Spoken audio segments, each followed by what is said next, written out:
Բարի երեկո։ Այսօր եթերում հարց եմ ուղղելու Նիկոլ Փաշինյանին։ Նիկոլ Փաշինյան, դուք 8 տարի առաջ եկաք իշխանության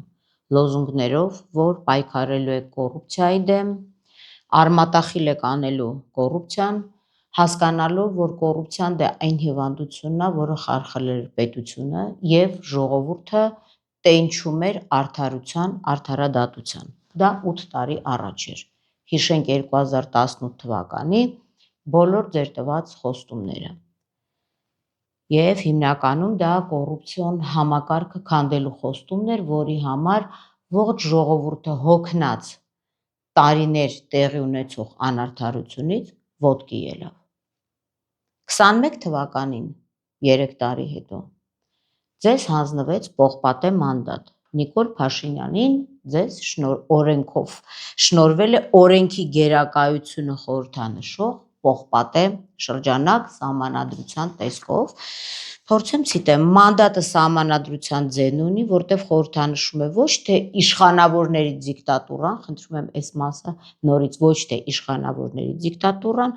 այլ օրենքի դիկտատուրան, ասել եք դուք։ Սա այնը, ինչ որ ուզել է ժողովուրդը տարիներ շարունակ, եւ սա այնը, ինչի համար 8 տարի առաջ ընտրվել եք դուք, եւ ինչի համար 21 թվականին ձեզ հանձնվեց պողպատե մանդատ, որպեսզի դուք ավելի լավ պայքարեք օրենքի գերակայության համար, բոլորի հավասարության համար օրենքի առջև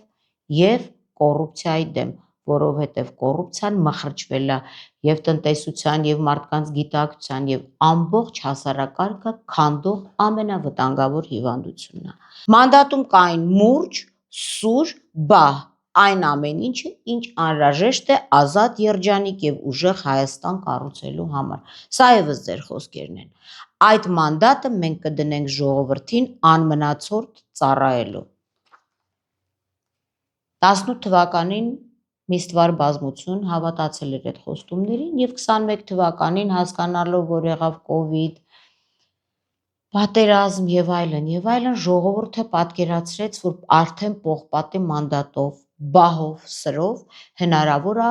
օրենքի գերակայություն սահմանել Հայաստանում։ 2018 թվականից անցել է 8 տարի։ Հիմա նոր ընտրություններ են եւ նոր քարոզարշավը ձեր կողմից, ուր նորից քարոզվում է արդարություն, արդարադատություն, հավասարություն, բոլորի օրենքի առջև եւ օրենքի գերակայություն։ Ինչի մասին նաեւ խոսվեց, երբ Եվրոպայից հյուրեր կային Հայաստանում օրենքի գերակայության մասին, մենք ամեն օր տեսնում ենք տարբեր գերտեսչությունների, քննչական մարմինների հանդիպումները, ուր բոլորը իրենք վստահեցնում են, որ իրենք օրենքի գերակայության ջատագովներն են։ Ես հիմա մի քանի հարց ունեմ ձեզ հնչեցնելու, եւ այս հարցերը պայմանավորված են նրանով, որ հանրությունը,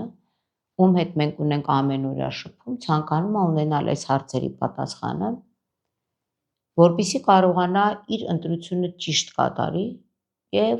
հասկանա, թե ում վստահի, ում չվստահի։ Հարց առաջին, որ ինձ շատ է հետաքրքրում, երևի տեսնում եք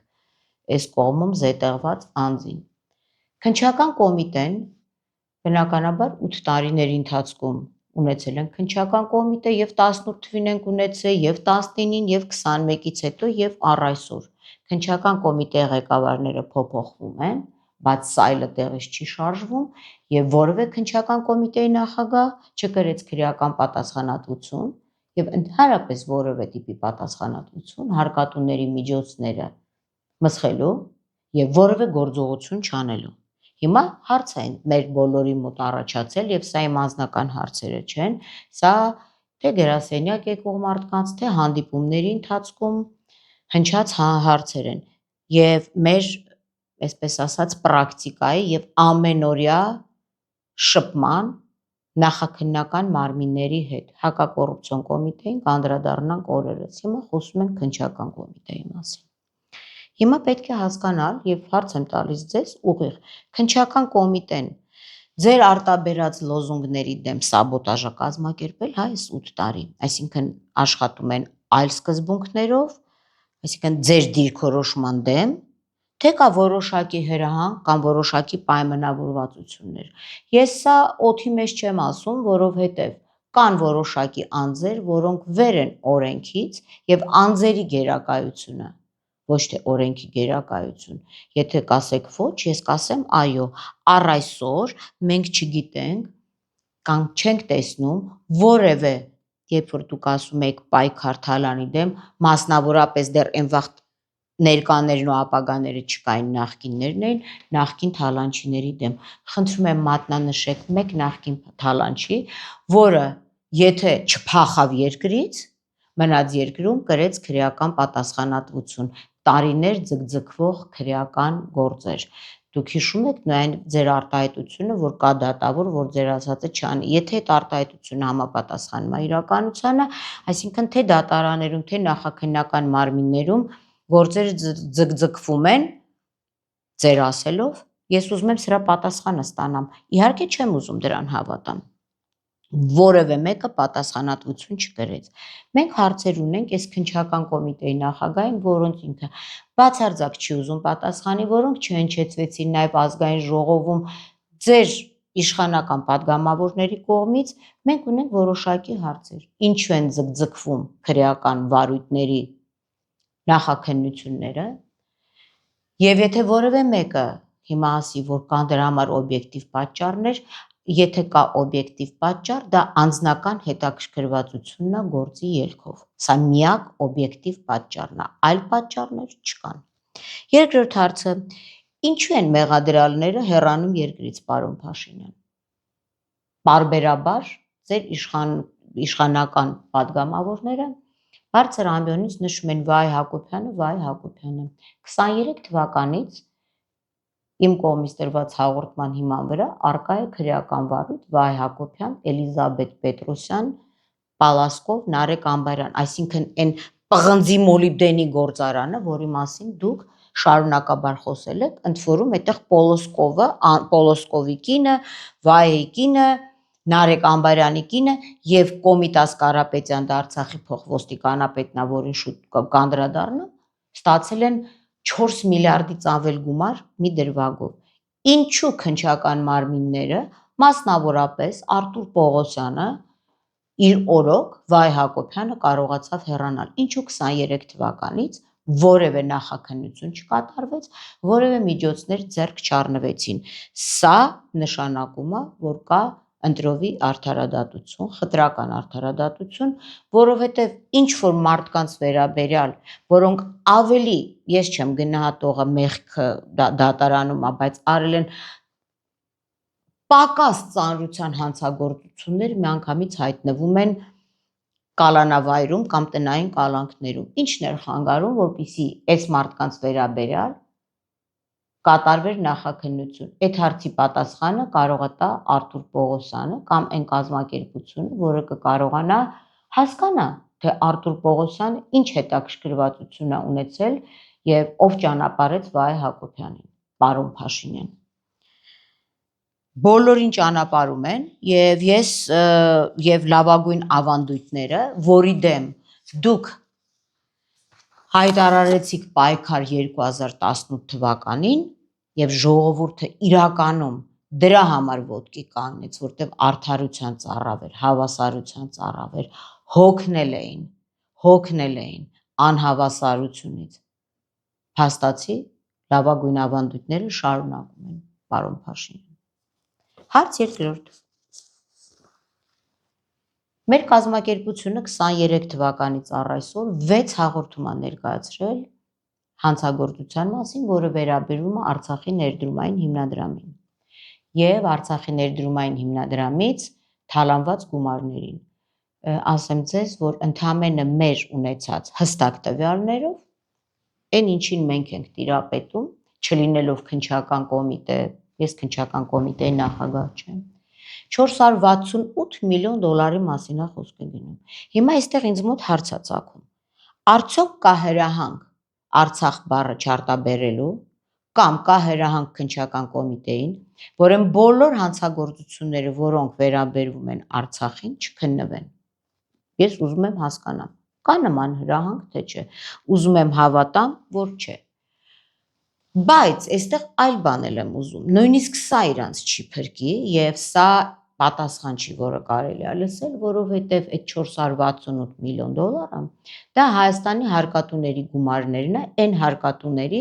որոնք ձեզ հավատալով ընտրեցին 2018 թվականին եւ 2021 թվականին պողպատե մանդատ տվեցին, որպեսզի պայքարը կոռուպցիայի հետ էլ ավելի արդյունավետ լինի։ Ինձ հետաքրքիր է, հանցագործությունները, եթե ասել տեղի ունեցել Արցախում, Արցախ չկա, դա մեր գումարներն է եւ հանցագործությունը ավարտվել է Հայաստանում։ Այսինքն այստեղից գումարը տրվել է պարոն Փաշինյանը, թե տեղակ չէ, գնացել է Արցախ, Արցախում յուրացվել է, հիմա Հայաստանում լվացվում է բազմաբնակարան շենքեր կառուցելով։ Կարծում եմ դուք դրանից պետք է տեղյակ լինեք կամ ձեզ խաբում են քննչական մարմինները, թաքցնում են ձեզնից։ Ես եւ այդ շինարարությունները կատարվում է այստեղ մեր ղեկավարության անթաքույց հովանավորության եւ թողտվության շնորհիվ։ Որևէ մեկը չի հարցրել այգեպան, այ տիկնուհի, որ դու որևէ տեղ չես աշխատել, քեզ որտեղից 30 միլիոն եվրո եւ այս բառերը ես ի տարբերություն բոլոր իմ բոլոր ասած բառերի համար պատասխանատվություն եմ կրում։ Այո, մենք մեր կողմից ներկայացված 6 հաղորդումներից առնվազն 2-ով երկու ընտանիք Արցախից Հայաստան է բերել, մի ընտանիք 34 միլիոն եվրո, մյուսը 35 ու քանիս։ Դա երկրորդ ընտանիքը, մի ընտանիքին ճանապարհեցին, երկրորդ ընտանիքին Կոմիտաս Կարապետյանի ընտանիքին պատրաստվում են ճանապարհել 35 միլիոն եվրո։ Եթե դա պետք չի Հայաստանի հարկատուներին, այդ դեպքում թողեք մենք Ռոբին Հուդի դեր տանենք, այդ գումարը վերցնենք, բաժանենք։ Հարց 3. Ինչպես կարող է մի մարմնի ղեկավար, որը բացառապես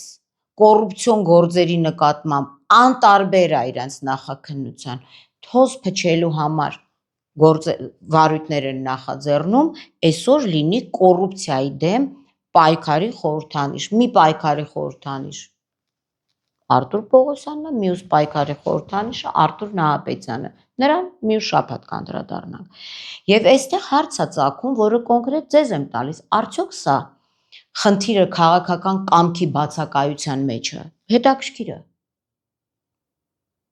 Այդ պատասխանը մենակ դուք կարող եք տալ։ Եվ ինչը դարձրեց այս համակարգը նորացված, կոռուպցիայի նորացված մի մաս։ Մենք արդեն ունենք կոռումպացված համակարգ, որը շատ լավ Արտուր Դավթյանի միջոցով էլի պղնձի մոլիբդենի գործարան, էլի Արտուր Դավթյանը պատասխանատվություն չկրվեց։ Բոլոր են պաշտոնյաները, ովքեր եղել են իրավապահ համակարգի ղեկավարներ եւ որևէ մեկը չի կրել պատասխանատվություն իր չարածի եւ առավել եւս իր արածի համար, սա ծնում է անպատժելություն, սա ամենաթողությունն է, որը խթանում է անպատժելությունը Հայաստանում եւ մեծացնում կոռուպցիոն ռիսկերը։ Մեր երկրում քննչական մարմինների աշխատանքի արդյունավետության ճգնաժամ կա, թե ոչ ի վերջո։ Իսկ միգուցե երկրի ղեկավարությունը չի ստանում Արտուր Պողոսյանից եւ Արտուր Նահապետյանից, դեն իրան հետո ենք անդրադառնալու, հստակ տեղեկություններ եւ ծածկադմփոց են անում, որpիսի դուք չիմանաք, միգուցե դա է պատճառը։ Ես, ինչպես նաև մեր հանրությունը ակնկալում ենք պատասխան։ Հանրությունը կարող է եզրակացնել այս ամեն ինչին նայելով, որ կոռուպցիայի դեմ պայքարը կանգ առավ 2018 թվականին հրապարակում։ 2026 թվականին այս ընտրությունների նախաշեմին հանրությունը բնականաբար պետք է իրազեկվի եւ իմանա ինչ արդյունքներ կա 8 տարում, ինչու են բոլորը փախնում, ինչու են լքում երկիրը, ինչու միլիոնավոր գույքերի յուրացման պարագայում Արտուր Պողոսյանը փեշերը փռել է Արցախի նախկին փոխոստիկանապետի եւ նրա կնոջ վրա եւ որևէ մեկը չի տեսնում այն ինչ որ կատարվում է, այն ինչ որ մոտարապես 700 էջի չափով, գումարների տրանսֆերներով ամեն ինչով ներկայացվել է։ Եվ ոնց է ստացվում, որ նույն քննչական մարմինները ուզում են աչք փակեն, թե Հայաստանում ոնց է կատարվում այդ փողերի լվացման process-ը, այսինքն գումարները բերում են, հիմնում են կազմակերպություններ, հետո Հայաստանի Հանրապետության ինչ որ մի քաղաքացու վրա, որ երբևէ Արցախի հետ կապ չունի, դիցուք դեկան Նարեկ Կեսոյան, ՀՊՏՀ դեկան Նարեկ Կեսոյանով լվանում այդ գումարները։ Եթե ես փոքր ռեսուրսներով կարողանում եմ դա անել, եւ քննչական կոմիտեն իր ռեսուրսներով չի կարողանում կամ չի ուզում կամ կան օբյեկտիվ պատճառներ, սա ձեր համար պետքա բավականին խնդրահարույց լինի, որովհետեւ ժողովուրդը ուզում է արդարություն եւ արդարադատություն, եւ ուշացված արդարադատությունը, դա մերժված արդարադատություն է, բավականին կարդացած եք եւ գիտեք Գլեդստոնի հանրահայտ բառերն է։ Եվ ի վերջո հանրությունը այսօր երբ որ գնում ընտրությունների, ցանկանում է իմանալ, արդյոք նախաքննական մարմինները ձեզ մոլորության մեջ են գցում, կներեք բառիս համար խաբում են, ստում են, թաքցնում են ինչ-որ բան, թե իրենց գործողությունները նախապես համաձայնեցնում են ձեր հետ։ Սա ընտրությունների նախաշեմին շատ կարևոր է մեր բոլորիս համար, ես չեմ մանրանում նախաքննական մարմինները, թե դատախազությունը հստակ գիտեն մեր ամենօրյա պայքարը եւ սա եզրակացություն չի, սա հանրային պահանջ է, եթե մենք խոսում ենք ժողովրդավարական պետության մասին, վերահսկողությունը պարտադիր է եւ հաշվետվողականությունը այդ մարմինների մենք ենք իրենց գործատուները, մենք ենք աշխատավարձ տալիս։ Ես հարցեր եմ տալիս, որոնց պատասխանները ոչ միայն ինձ է հետաքրքրում, այլև հետաքրքրում է ողջ հանրությանը եւ հասարակությունը տեսնելով այս ամեն ինչը կոռուպցիայի դեմ պայքարի գործընթացը անցալում է որպես շատ ընտրողական, խտրական եւ վերահսկվող, այսինքն այս մեկը ինչ որ մեկին հաճելի չի, 5 օրվա մեջ են վարույթները քննվում, այս մեկը շատ հաճելի է քննչական նախաքննության մարմիններին տարբեր պատճառներով գործերը, վարույթները չեն քննվում եւ հետեւաբար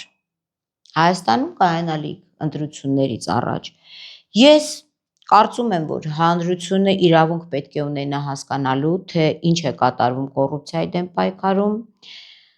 գործնականում եւ ոչ թե լոզունգներով, լոզունգների ժամանակը անցել է եւ ես որպես Հայաստանի Հանրապետության քաղաքացի, որպես հարկատու, սա առաջինն է, ես Հայաստանի Հանրապետության քաղաքացի եմ, էլ հպարտ չեմ, որովհետև իմ հպարտությանը վտանգ են սպառնում նախաքննության մարմինները, երբ որ Հայաստանի Հանրապետության հռչակված հպարտ քաղաքացին հաղորդում է ներկայացնում հանցագործության մասին եւ այդ հաղորդումը շատ հաճախ դառնում է աուկցիոնի առարկա, բայց ես հետամուտ եմ լինելու եւ հիմա հարց ունեմ տալու, ես ընտրող եմ, ես հարկատու եմ, ես պետք է իմանամ իմ տված գումարները ուր են գնում, ինչպես են մսխվում նախաքննական մարմինների կողմից, ինչու չեն քննվում կոռուպցիոն հանցագործությունները եւ ով է կանգնած դրա հետևում ամենակարևոր հարցը, որ բոլորին հուզում է ընտրություններից առաջ, սա նախապես պայմանավորված է, թե պարոն Պողոսյանը, պարոն Նահապետյանի մասին շուտով կզրուցենք, ձեզ գցում են մոլորության մեջ եւ հայտնում են ոչ հստակ իրականությանը չհամապատասխանող տեղեկություններ։ Շնորհակալ եմ։